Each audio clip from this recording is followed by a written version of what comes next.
আরে ঠাকুর পোড়া যে, কেমন আছো? এই তো বৌদি, সেটা ভাঙা আছি। বলছি বৌদি, পল্টুদা নেই? হ্যাঁ আছে তো, মেয়েকে স্কুলে নিয়ে যাবে বলে রেডি হচ্ছে। একটু পল্টুকে ডেকে দাও না বৌদি, একটু দরকার ছিল। আচ্ছা তোমরা দাঁড়াও, আমি ডেকে দিচ্ছি। এই কই গো শুনছো? ল্যাংচার পুরো ঠাকুর পো এসছে। বাড়া আমাদের পল্টু কিন্তু একটা সেটা ভাঙা বউ পেয়েছে। হ্যাঁ বাড়া যখনই পল্টুদের বাড়িতে আসি কত সুন্দর মিষ্টি মিষ্টি কথা বলে। হ্যাঁ আর ভুদার বাল আমার কপালে জুটেছে একটা সেটা ভাঙা দরজাল বউ। এই কি রে ভোদাগুলো, হঠাৎ এখানে কি বালছিস?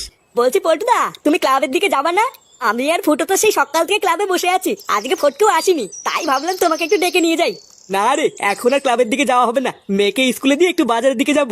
তাহলে কি বাজার থেকে এসে ক্লাবের দিকে যাবি নাকি? বাজার থেকে এসে কি আর ক্লাবের দিকে যাওয়া হয় নাকি? আমি একেবারে সন্ধ্যাবেলার দিকে যাব। এই মেরেছে, একেবারে সন্ধ্যাবেলায় যাবা? তাহলে আমরা সারাদিন একা একা ক্লাবে কি করবো? চোদনাগুলো যা করবি কর গিয়ে, কিন্তু তোরা কিন্তু এখন আর এই মুহূর্তে আমার বাড়ির দিকে আর আসবি না।